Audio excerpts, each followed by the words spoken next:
Merci beaucoup Laure d'être avec nous pour cette émission, ça me fait plaisir, d'autant plus qu'on sait que tu as un planning chargé et que tu pars bientôt pour l'étranger. Voilà. Ouais, je pars en beau pays. Corée du Sud, mercredi, pour 3 semaines et demie, presque un mois. À quelle occasion? Trop bien. Alors à l'occasion de...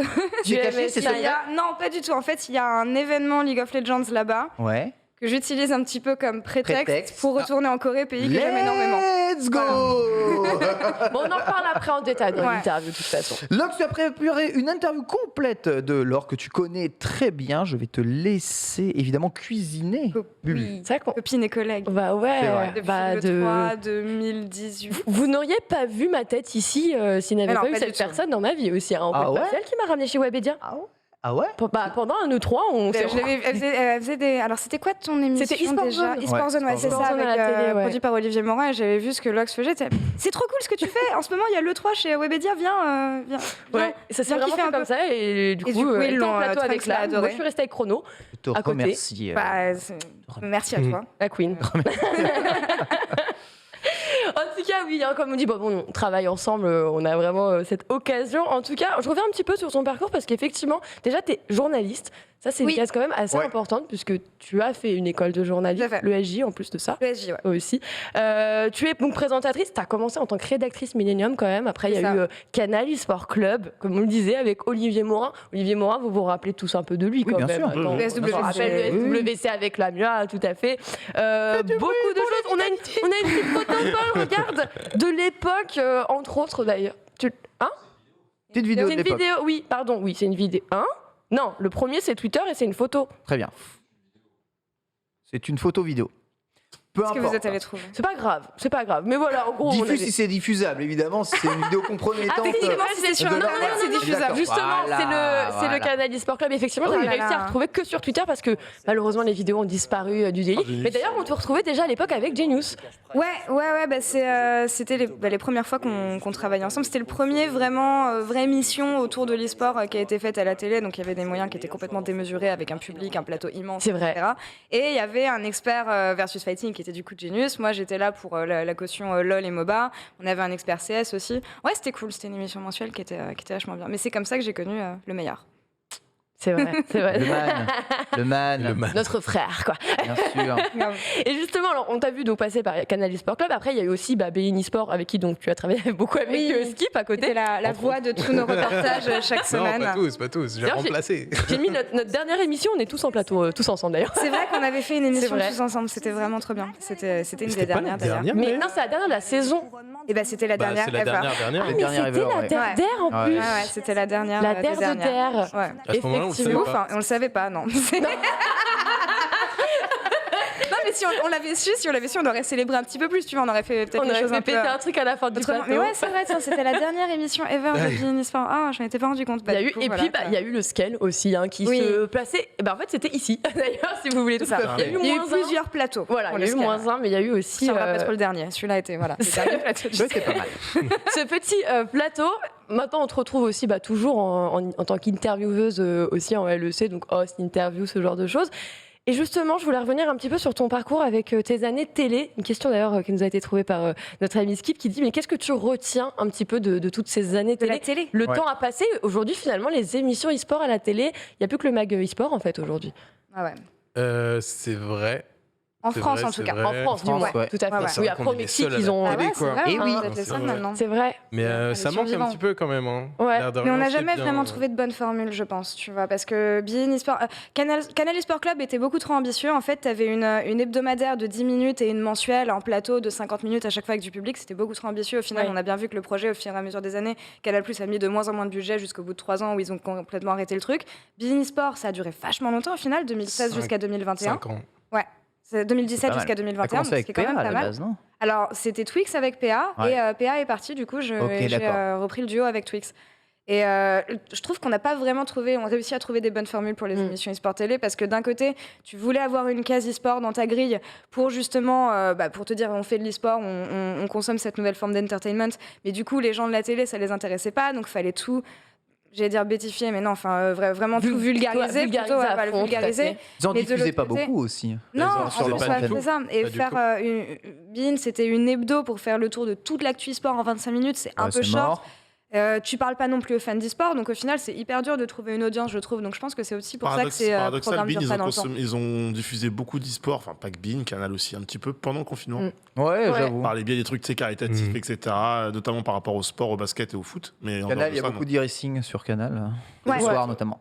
Mais du coup, en gros, la conclusion c'était de te dire peut-être que la télé, c'était pas la meilleure plateforme. Tu veux y retourner ou pas?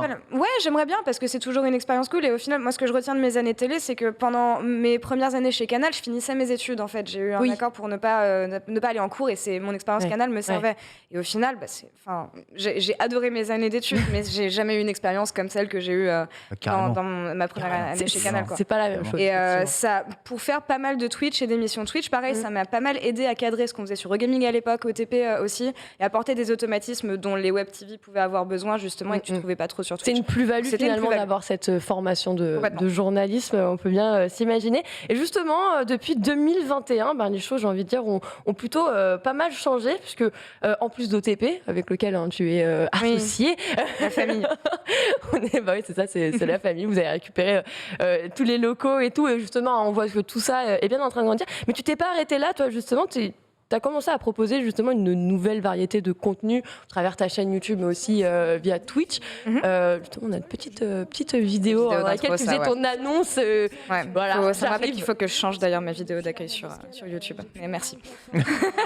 C'est toujours ça? Ouais, c'est toujours ça depuis 1 an et demi.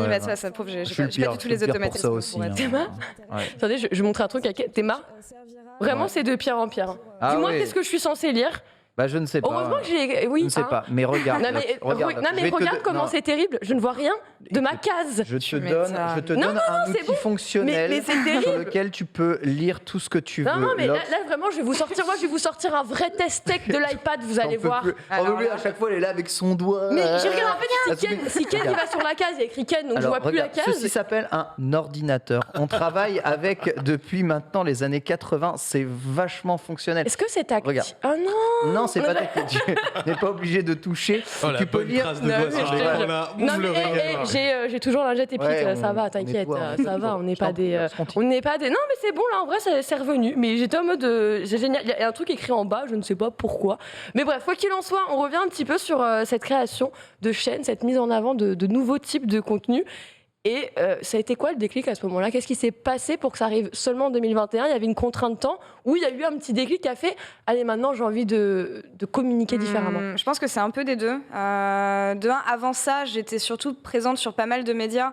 Donc, j'avais pas le temps de me dire « Ok, je vais faire ça sur d'autres... » Puisque les choses que je fais aujourd'hui, je les proposais avant pour d'autres médias, que ce soit pour le LEC ou même quand je faisais des choses sur le stream. Ou, avec Millennium à l'époque aussi. Tous les médias pour lesquels j'ai pu travailler. Et moi, ça a été l'arrêt du scale, honnêtement, qui m'a motivée à faire tout ça. Parce que normal, j'ai jamais pris autant de plaisir pour collaborer sur une émission que le scale qu'on faisait avec Lame, Genius, toi et avec tout le monde. Et c'était une émission que j'aimais vraiment beaucoup. Et l'arrêt a été un peu brutal. Et au final, on n'avait plus d'émissions vraiment e-sport sur Twitch. Ouais. Et je me suis dit, j'ai pris inspiration de ce que PA a pu faire avec Popcorn, même si je sais que je suis à des années-lumière de ce qu'il fait et qu'on parle même pas des mêmes sujets. Pas les mêmes sujets. Et je me suis dit, ok, lui, il a eu l'initiative de faire ce genre de choses, pourquoi est-ce que je le ferais pas? Et c'est ce qui m'a donné l'envie de créer Pixel Perfect. Donc ça a pris 6 mois quand même, entre le moment où le scale s'est arrêté et le moment où l'émission est sortie. On avait commencé en online en plus. Ouais, on avait commencé en online. Il fallait créer toute une DA, fallait chercher des chroniqueurs, fallait aller trouver un plateau aussi, une décoratrice pour faire le plateau. Et je me rendais pas compte que ça pouvait prendre énormément de boulot. Mais le fait de créer cette émission, ça m'a aussi fait me détacher peut-être des médias pour lesquels je bossais et me dire je vais garder une base. OTP, comme tu l'as dit, je suis co-actionnaire et j'essaye de faire des lives au maximum avec eux, c'est un truc que je veux garder. Le LEC à Berlin, pareil, ça reste quand même c'est intéressant en termes d'image et c'est aussi ce que je trouve. Oui, ce que j'allais dire, ce que je kiffe le plus, quoi. Donc j'ai voulu continuer ça en me disant ça va être mes 2 axes principaux et autour de ça, ce que je proposais avant pour des médias, je vais le faire pour ma chaîne. Et c'est un petit peu ce qui m'a donné l'idée de faire ça. C'est ambitieux et c'est d'ailleurs très bien appliqué, très bien réussi. Et justement, là, tu étais en train de nous dire, j'ai lancé Pixel et il y avait donc travaillé avec une décoratrice pour faire un mood board avant justement d'avoir de la vraie déco en plateau. Et j'imagine que ça t'a ouvert plein de perspectives. Tu as endossé une nouvelle casquette aujourd'hui qui est celle de productrice aussi, désormais. Productrice oui, elle produit. je suis aidée par énormément de personnes. C'est vraiment pas un boulot que je pourrais faire toute seule. Hein. Je le répète autant que je peux. Et honnêtement, sans toutes les personnes qui m'entourent, je n'arriverais pas à faire ces projets-là aujourd'hui parce que je suis quand même présente sur pas mal d'autres choses. Donc ouais, j'ai un rédac chef, j'ai un pigiste qui m'aide à rédiger toutes nos chroniques. Ouais, c'est ça, je veux dire, comment ça s'est passé pour toi au moment où tu lances ce show? Genre, tu es en train de te dire, au début, on a l'idée, et puis en fait, il faut plus de gens, donc tu es obligé d'ouvrir un petit peu, c'est ça? Ouais, c'est au fil du temps. Tu fais une émission et tu te dis, OK, on pourrait améliorer ça et ça. Comment est-ce qu'on pourrait faire pour étoffer cette émission? Qui est-ce qui pourrait nous aider? OTP et mon agence m'ont énormément aidé. Et c'était une des premières, ça, il me semble. Je crois que c'est avec... Non, c'est avec... Oh mon Dieu, c'est celle avec Romain. Ouais. Oui, je crois que là, c'est la compile, ton bilan 2021, où il y a pas mal de moments. Parce qu'on a eu Twix aussi qui arrive un jour avec la perruque. Ouais. Mais j'aime bien, tu vois, parce que cette émission, elle est relax et c'est l'ambiance qu'on avait dans Scale et c'est ce que j'ai voulu faire. Donc j'espère que c'est quelque chose qui se voit. Oui, tu voulais retranscrire cette ambiance un peu salon, une bande de potes qui discutent de sujets d'actu dans le chat, ils sont ravis de l'émission, en tout cas. Bah, écoute, ça me fait très plaisir. Je vois qu'elle est de plus en plus suivie tous les mois, d'ailleurs. Je suis c'est vrai. très contente. Mais au fur et à mesure des émissions, tu te rends compte qu'il y a des choses qui peuvent être améliorées. Et, j'ai la chance d'avoir assez de budget aujourd'hui pour me dire je peux étoffer mon équipe et les personnes qui m'aident. Il y a combien de personnes aujourd'hui à peu près dans... sur Pixel. Ça donne une idée de l'envergure un petit peu du décor. Je dirais une dizaine de personnes en tout, entre chroniqueurs, techniciens et tout le monde. Ouais, je pense qu'on est une dizaine de personnes à travailler sur l'émission. On rappelle Pixel, c'est une mensuelle sur ta chaîne à toi, d'accord. Et c'est quel jour à quelle heure exactement, si jamais on veut la suivre? C'est le lundi à 19h, une fois par mois. Je communique les dates généralement une semaine avant l'émission.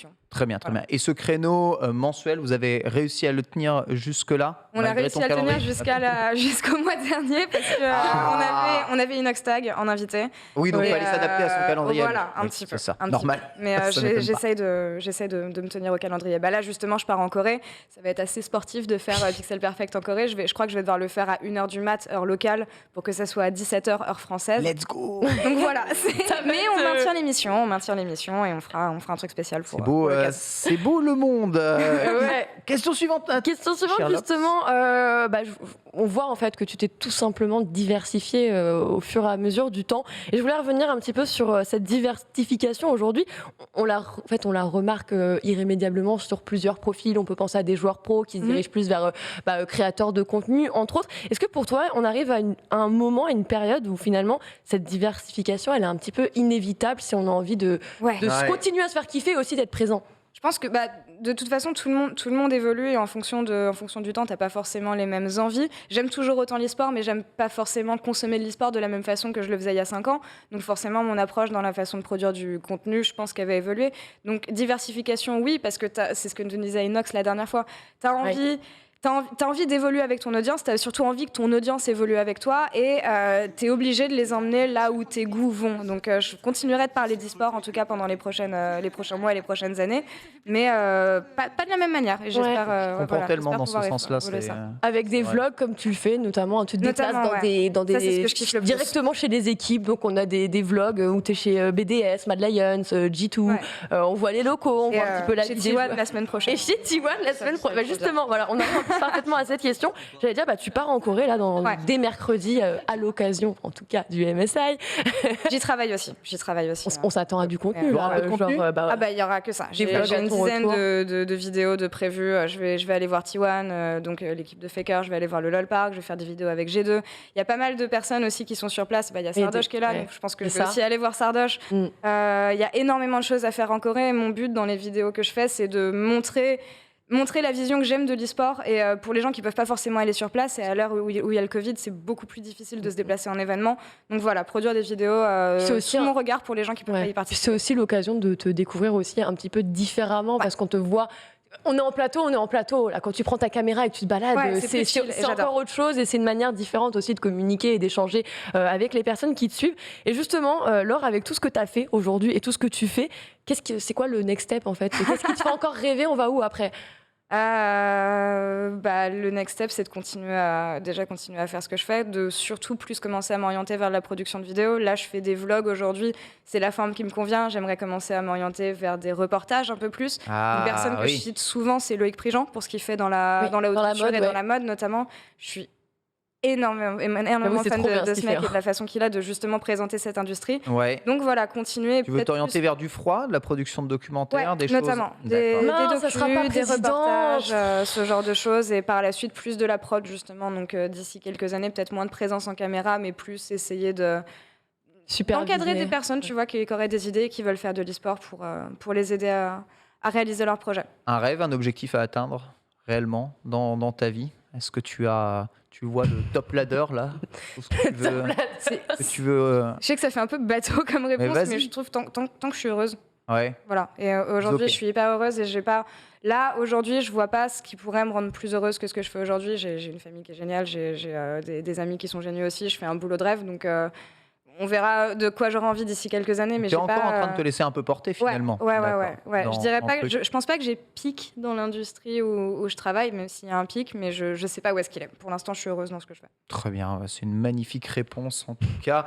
Laure, c'est magnifique. J'en espère que ton voyage se passera bien. D'ailleurs, j'espère aussi. En Corée, que les Coréens seront bien très très agréables. Oui. C'est pas sa première fois. Elle connaît déjà le pays. On sent Skipper, il aimerait bien partir en Corée aussi. Ah là, ouais. Mais moi j'ai eu un coup de cœur comme Laure pour la Corée. C'est vraiment que je suis allé qu'une fois, mais c'est vrai que dans tous les pays que j'ai pu faire, c'est le seul où je me dis vas-y, j'ai vraiment envie d'y retourner et encore quoi.